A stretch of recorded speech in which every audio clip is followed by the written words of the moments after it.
বড় বলদেব বিদ্যাভূষণ কি।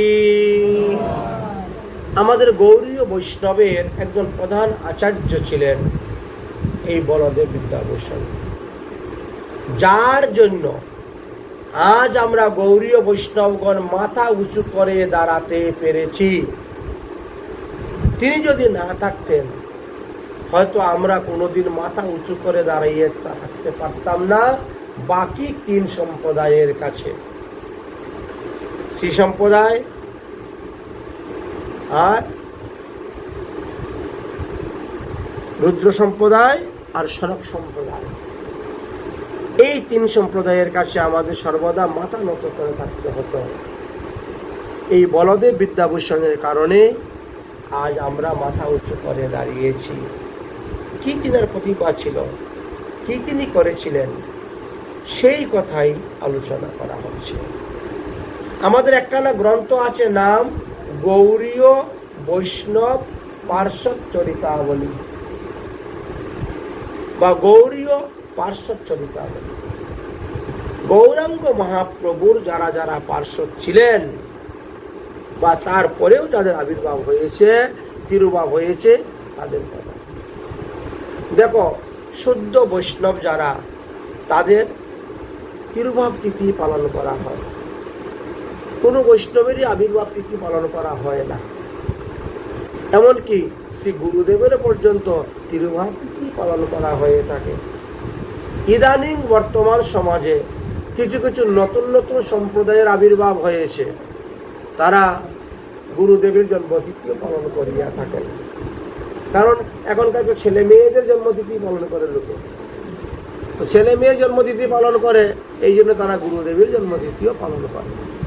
কিন্তু আমাদের প্রাচীন মহাত্মাদের দেখে যদি দৃষ্টি দেন, তাহলে দেখেন কোনো বৈষ্ণবের জন্মতিথির কথা, পালনের কথা লেখা নাই। সব বৈষ্ণবদের মৃত্যুবার্ষিকী তিথি পালন করা হয়। এটাকে বলা হয় তিরুধান তিথি। তিরুধান তিথি বলা হয়। সেই বলদেব বিদ্যাভূষণের যে তিরুধান তিথি পড়েছে আগামী বুধবার গঙ্গা দশহরার দিবসে, অর্থাৎ 24শে জুন 2026 খ্রিস্টাব্দ বুধবার, অথবা 9ই আষাঢ় 1433 বঙ্গাব্দ বুধবার। এই দিন বলদেব বিদ্যাভূষণের তিরুভাব তিথি। এক কথায় বলতে গেলে প্রতি বছরই জ্যৈষ্ঠ মাসের শুক্লপক্ষের দশমী তিথিতে আমরা বলদেব বিদ্যাভূষণের তিরুধান তিথি পালন করে থাকি। শ্রীধাম বৃন্দাবনে রাধা শ্যামসুন্দর মন্দিরে তো বিরাট উৎসব হয় ওই দিবসে, একেবারে ঝাড়া ভান্ডারা। আসুন তিনার জীবনী কথা কিঞ্চিত আস্বাদন করুন। শ্রীমৎ বলদেব বিদ্যাভূষণ ছিলেন পরম নিষ্কিঞ্চন বৈষ্ণব। হাঁটুর উপরে কাপড় পরতেন না, কখনো হাঁটুর নিচে কাপড় পরতেন না, উপরে। এত নিষ্কিঞ্চন বৈষ্ণব ছিলেন। আবার তিনি পরম ভাগবত ছিলেন। গুরুদেবের নিকটে বসে তিনি ভাগবত শিক্ষা লাভ করেছিলেন। মনে তিনার কোনো প্রকারের মান যশ প্রতিষ্ঠার আকাঙ্ক্ষা ছিল না। তিনি কখনো প্রতিষ্ঠা চান না, সম্মান চান না, মান চাইতেন না। অন্যকে তিনি মান দিতেন। তিনি বহু অমূল্য গ্রন্থ রচনা করে গিয়েছেন। এই মানব জাতির মহৎ উপকার করে গিয়েছেন তিনি। তবে তিনি তিনার নিজের বংশ পরিচয় কোথায়ও দিয়ে যান নাই। নিজের জন্ম কর্মের কথাও কোথায় বলেন নাই। এমনকি মাতা পিতার নাম পর্যন্ত কোনো গ্রন্থেতে উনি দেন নাই। আত্মীয় স্বজন, ইষ্টি কুটুম্বের পরিচয়ও এখানে তিনি কিচ্ছু দেন নাই, যতগুলা গ্রন্থ রচনা করে গিয়েছেন। কারণ উনি তো প্রতিষ্ঠা চায় না।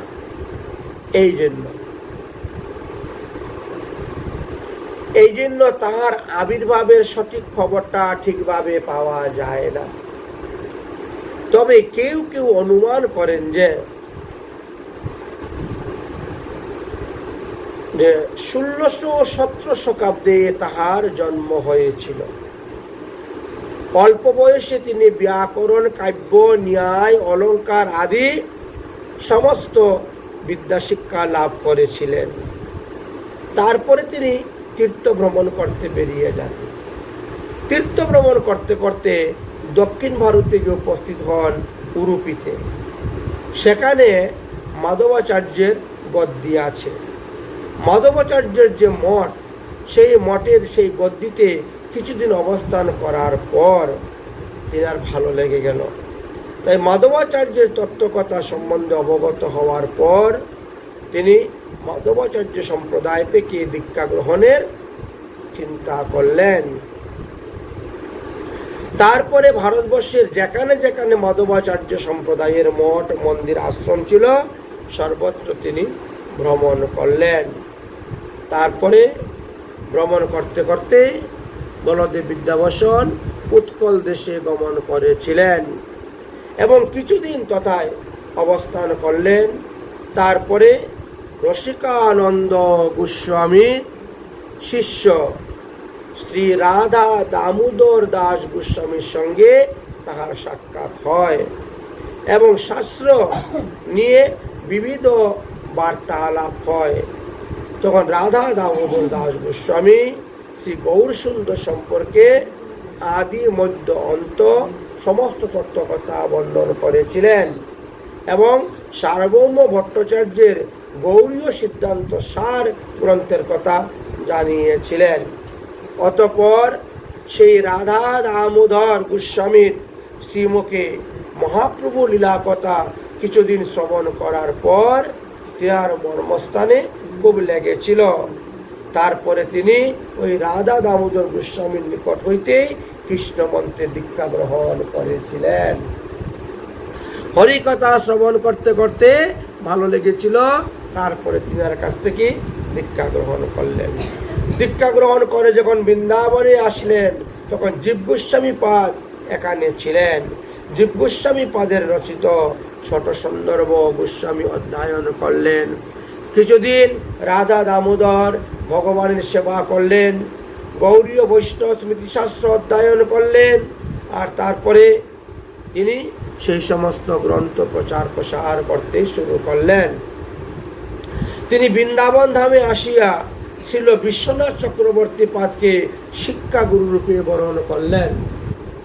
কারণ অনেক সময় দীক্ষা গুরু যদি অদর্শন হয়ে যান, অপ্রকট হয়ে যান, তো আমরা জানবো কার কাছে, শিখবো কার কাছ থেকে। এই জন্য দীক্ষা গুরুর অবর্তমানে কাউকে শিক্ষা গুরু বানিয়ে তার কাছ থেকে সাধন ভজন শিখতে হয়, শিখে ভজন সাধন করতে হয়। যার কারণে বিশ্বনাথ চক্রবর্তী পাদকে তিনি গুরুরূপে গ্রহণ করলেন, শিক্ষা গুরুরূপে, আর আরম্ভ করলেন আবার অধ্যয়ন করা। বিশ্বনাথ চক্রবর্তী পাদের কৃপায় বলদেব বিদ্যাভূষণ তখন সমস্ত বৃন্দাবনের মধ্যে একজন শ্রেষ্ঠ পণ্ডিত হয়ে উঠলেন। বুঝলেন, শ্রেষ্ঠ পণ্ডিত। ওই সময়ে তিনার মতো পণ্ডিত আর কেউ নেই। তো যাই হোক, আমাদের বৃন্দাবনে গোপীনাথ ছিলেন, মদনমোহন ছিলেন, গোবিন্দ ছিলেন বিগ্রহ। কালাপাহাড়ের আন্দোলন, মুসলমানদের আন্দোলন, ঔরঙ্গজেবের আন্দোলন অনেকবার বৃন্দাবনে হয়েছে। এই জন্য বৃন্দাবন থেকে সেই সমস্ত বিগ্রহকে স্থানান্তর করে বিভিন্ন জায়গায় রাখা হয়েছিল। আন্দোলন শেষে এরা আর ফিরত দেয় না, রয়ে গেল। এই জন্য গোবিন্দদেব এখনো সেই রাজস্থানে জয়পুরে আছেন, তবে সেবা করে আমাদের গৌরীয় বৈষ্ণবরা। আমাদের গৌরীয় বৈষ্ণবরা সেখানে সেবা পূজা করে, অনেক দান দক্ষিণা করে, অনেক ভেট করে। এইগুলা দেখে অন্য সম্প্রদায়ের লোকে সহ্য হচ্ছে না। যেমন শ্রী ব্রহ্ম, শ্রী রুদ্র আর সনম, অর্থাৎ রামানুজ সম্প্রদায় যারা সীতারামের উপাসনা করে, রুদ্র সম্প্রদায় অর্থাৎ নিম্বার্ক সম্প্রদায় রাধাকৃষ্ণের উপাসনা করেন, সনক সম্প্রদায়, বিষ্ণুস্বামী সম্প্রদায় যারা লক্ষ্মী নারায়ণের উপাসনা করে তারা সহ্য করতে পারে। সেই সময়ে জয়পুরে যে রাজা ছিলেন, জয়পুরে রাজা গৌড়ীয় বৈষ্ণবের সিদ্ধান্ত, গৌড়ীয় বৈষ্ণবের আচার ব্যবহার, চলাফেরা, কথাবার্তা, সাধন ভজন দেখে উনিও মুগ্ধ হয়ে গিয়ে গৌড়ীয় বৈষ্ণবের কাছ থেকে দীক্ষা নিয়েছেন। আর রাধা গোবিন্দের সেবা গৌড়ীয় বৈষ্ণবরা করতেছে। একবার কি হয়েছে, বাকি 3 সম্প্রদায় একত্রিত হয়ে রাজার কাছে গিয়ে উপস্থিত হয়েছেন। সম্প্রদায় তো 4টা, 14 বৈষ্ণব সম্প্রদায়, শ্রী ব্রহ্ম, রুদ্র, সনক। গিয়ে বললেন, হে মহারাজ, আপনি যে রাধা গোবিন্দের সেবার জন্য গৌড়ীয় বৈষ্ণবদেরকে রেখেছেন, গৌড়ীয় বৈষ্ণবদের তো কোনো ভাষ্য নাই।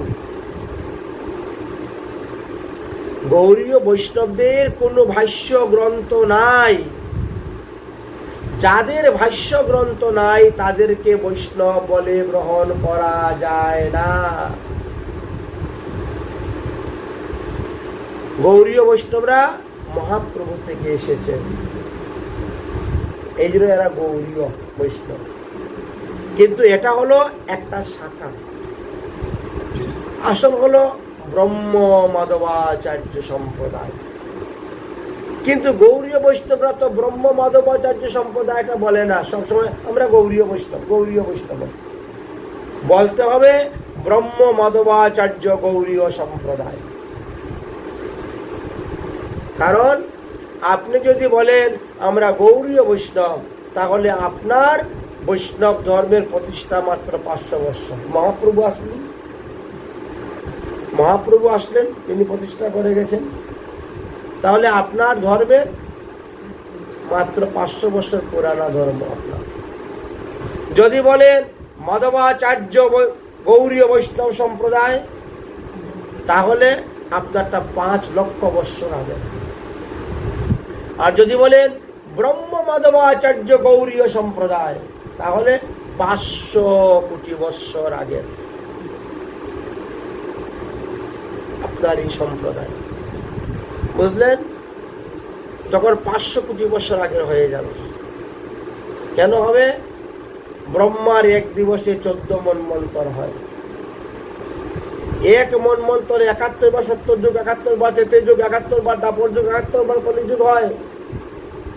ব্রহ্মার 1 দিন সমান আমাদের 429 কোটি 40 লক্ষ 80 হাজার বৎসর।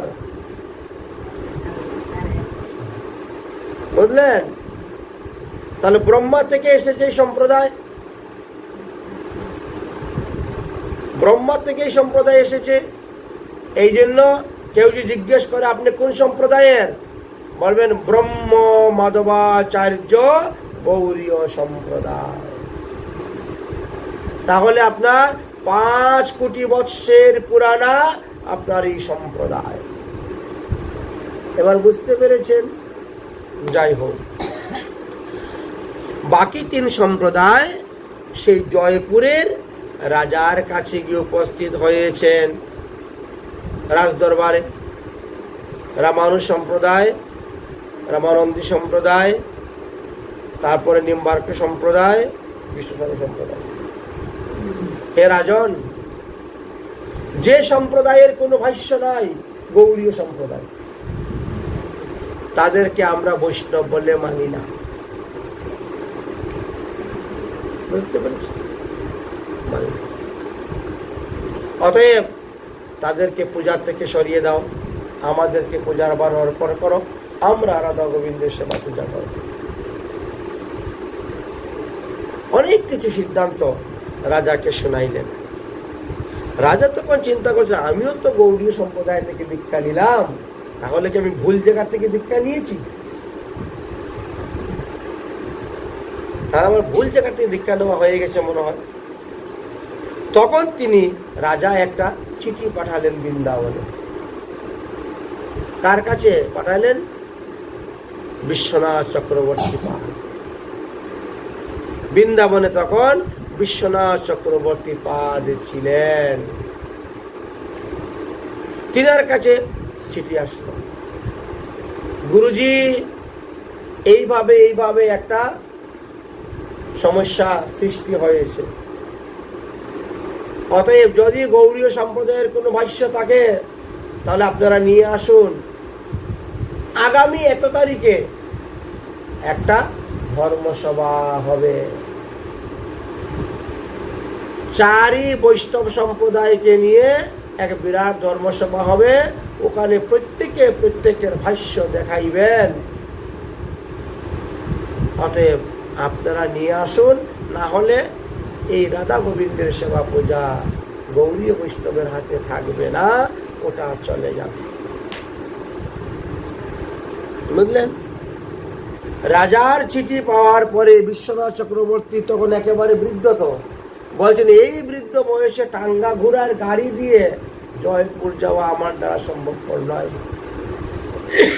এই জন্য তিনি বলদেব বিদ্যাভূষণের উপরে ভার দিলেন, যাও, তোমাকে তো সমস্ত সিদ্ধান্তের সার শিখিয়ে দিয়েছি, তুমি যাও, এই জয়পুরের রাজসভাতে গিয়ে তুমি গিয়ে তর্কযুদ্ধ করো।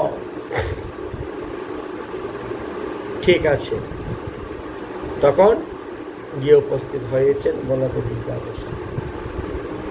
বিরাট বড় ধর্মসভা তো হচ্ছে, বলদেব বিদ্যাভূষণ ওই কোণার মধ্যে চুপচাপ বসে আছেন, বসে শুনছেন। অন্যান্য সম্প্রদায়েরা কি ঠাটবার দেখেছেন? হ্যাঁ, সেই রকম ধুতি, সেই রকম পাঞ্জাবি, সেই রকম ইস্তারি দেওয়া কাপড়, বড় বড় ফুলের মালা, সেন্ট উন্ট মেখে একেবারে, হ্যাঁ, আর স্টেজে উঠে কত হাম্বি তাম্বি করে এক একজনের ভাষ্যর প্রকাশ করে বলছেন আমাদের এই আছে, আমাদের ওই আছে, আমাদের সেই আছে, গৌরী আর কিছু না, আমাদের এই আছে সেই আছে, গৌরী আর কিছু না, এই না। আর মধ্যে বিচারক আছেন আবার একজন। যখন তিন সম্প্রদায় এর পণ্ডিতেরা তাদের মতো তাদের প্রবচন দিয়ে নেমে গেলেন, তখন বিচারক বলছেন গৌরীয় সম্প্রদায়ের কি কোনো বৈষ্ণব আছেন এখানে? যদি আপনাদের ভাষ্য দেখাইতে পারেন তাহলে আপনারা রাধা গোবিন্দের পূজা করতে পারবেন, না হলে না, আজকে থেকেই এদেরকে বের করে দেওয়া হবে আশ্রম থেকে। তখন বলদেব বিদ্যাভূষণ গিয়ে উঠেছিল, ওনাকে দেখে কারো শ্রদ্ধাই হয় নাই। হাঁটুর উপরে একটা কাপড় পরা, গায়ে কোনো কিছুই নেই, একটা সাধারণ উত্তরী, বুঝেছেন,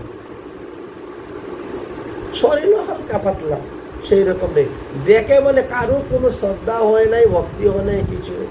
আচ্ছা ঠিক আছে, আপনি আচ্ছা আসুন আসুন আসুন।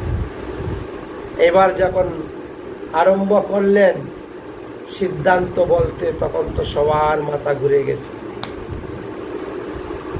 এই ব্যক্তির পেটে এত বিদ্যা, বোঝা যাচ্ছে। আপনি যত কিছুই বললেন ঠিক আছে, কিন্তু আপনাদের ভাষ্য কোথায়? আপনাদের ভাষ্য দেখান। আপনাদের মহাপ্রভু যে গৌরীয় বৈষ্ণব, যে গৌরীয় মানে গৌরাঙ্গ মহাপ্রভু, তিনি তো আপনাদের সম্প্রদায়ের কোনো ভাষ্য রচনা করে যান নাই, তাহলে আপনাদেরকে মানব কেমন করে? আপনারা তো একটা ডাল, শাখা। তখন বললেন আমাদের মহাপ্রভু বলছেন ভাগবতই আমাদের ভাষ্য, আর কোনো ভাষ্যের দরকার নাই, এই জন্য মহাপ্রভু আর কোনো ভাষ্য লিখে যান নাই। ভাগবতটাই হলো আমাদের বেদান্ত ভাষ্য, এই জন্য আর কোনো ভাষ্যের দরকার নাই বলে মহাপ্রভু লিখে যান। বলে না, ভাগবত সবার জন্য, ভাগবত সর্বধর্ম সমন্বয়, সব সম্প্রদায়ের জন্য, সবার জন্য। অতএব এটা শুধু খালি তোমাদের ভাষ্য বলে আমরা গ্রহণ করব না, তোমাদের নিজেদের একটা ভাষ্য দেখাতে হবে, না হলে তোমাদেরকে পূজা থেকে বের করে দেওয়া হবে। বলদেব বিদ্যাভূষণ অনেক দিকে ঘুরিয়ে ফিরিয়ে চিন্তা করে বলে ঠিক আছে, তাহলে আমাকে 7 দিন সময় দিন, আমাকে 7 দিন সময় দিন, 8 দিনের দিন আমি আপনাদেরকে আমাদের ভাষ্য দেখাবো। তখন রাজা বা অন্যান্য যারা ছিল সবাই এই প্রস্তাবে রাজি হলেন। ঠিক আছে, 7 দিন সময় দেওয়া হলো। তাহলে আজকে সোমবার, আগামী সোমবারে আবার আমরা বসবো ধর্মসভায়। সেই দিন যদি তোমার ভাষ্য তুমি দেখাইতে না পারো, তাহলে কিন্তু তোমাদেরকে বের করে দেওয়া হবে, তোমাদেরকে বৈষ্ণব বললে গ্রহণ করা হবে না। ঠিক আছে, সবাই উঠে উঠে চলে গেলেন। বলদেব বিদ্যাভূষণ গিয়ে রাধা গোবিন্দের চরণে পড়ে গেলেন। হে রাধা গোবিন্দ, স্বয়ং বজ্রনাভের প্রতিষ্ঠিত তুমি, হ্যাঁ, তুমি এতদিন যাবৎ গৌরিয়ার হাতে সেবা পূজা খেয়ে আসতেছ, আর আজ বাকি 3 সম্প্রদায়ের লোক বলে কি আমাদেরকে সরিয়ে দিবে, তারা পূজা করবে। আমাদের কোনো ভাষ্য নাই বলে তারা আমাদেরকে এইভাবে অপদস্থ করতেছে, অপমান করতেছে। হে ঠাকুর, তুমি একমাত্র রক্ষা কর্তা, আর কেউ, তুমি ছাড়া আর কেউ রক্ষা কেউ নেই। তুমি আশীর্বাদ করো, তুমি বলো, তুমি কৃপা করো আমাকে, যাতে আমি একটা ভাষ্য রচনা করে দেখাইতে পারি তাদের। এই বলে ভগবানের চরণে লম্বা হয়ে পড়ে গেছে। যতক্ষণ পর্যন্ত ভগবানের আদেশ না হয় ততক্ষণ পর্যন্ত অন্য জল গ্রহণ করবো না, উঠবো না, লম্বা হয়ে পড়ে গেছে। রাত্রিবেলা স্বয়ং গোবিন্দদেব স্বপ্নে এসে গেছে। রাত্রিবেলা স্বয়ং গোবিন্দদেব এসে গেছেন, প্রকট হয়ে গেছেন, হয়ে বলছেন, উঠো উঠো বলদেব বিদ্যাভূষণ, চিন্তা করিও না, আমি বলছি তুমি লিখো। এই তো ভগবান বসে গেলেন। দেখেন, ভগবান বসে গেলেন, ভগবান বলতেছেন আর তিনি লিখতেছেন, বলতেছেন লিখতেছেন, লিখতে লিখতে লিখতে লিখতে এতক্ষণ বড় একটা ভাষ্য হয়ে গেল আমাদের। ভাষ্যের নাম কি দিলেন? গোবিন্দ ভাষ্য। জেনে রাখো, কেউ যদি প্রশ্ন করে তোমরা গৌরীয় বৈষ্ণব, তোমাদের ভাষ্যের নাম কি? গোবিন্দ ভাষ্য বলবেন। এইবার বলদেব বিদ্যাভূষণ বলছেন, হে মহারাজ, আমাদের গ্রন্থ রচনা করা হয়ে গেছে, অতএব সব পণ্ডিতদেরকে ডাকুন, সব সম্প্রদায়ের লোককে ডাকুন, আমি আমার ভাষ্য দেখাইব। যখন সবাইকে ডাকলেন, এইবার ভাষ্য নিয়ে উপস্থিত হলেন। এই দেখেন আমাদের ভাষ্য, 7 দিনের মধ্যে লেখা শেষ ভাষ্য। এই দেখেন আমাদের ভাষ্য। ভাষ্য দেখে তো সবার মাথা ঘুরিয়ে গেছে। এই বেচারার ভিতরে এত পাণ্ডিত্য, 7 দিনের মধ্যে এত বড় একটা ভাষ্য লিখে ফেললো, সম্পূর্ণ সংস্কৃত, একেবারে সবাই অসম্ভব, এটা হতেই পারে না।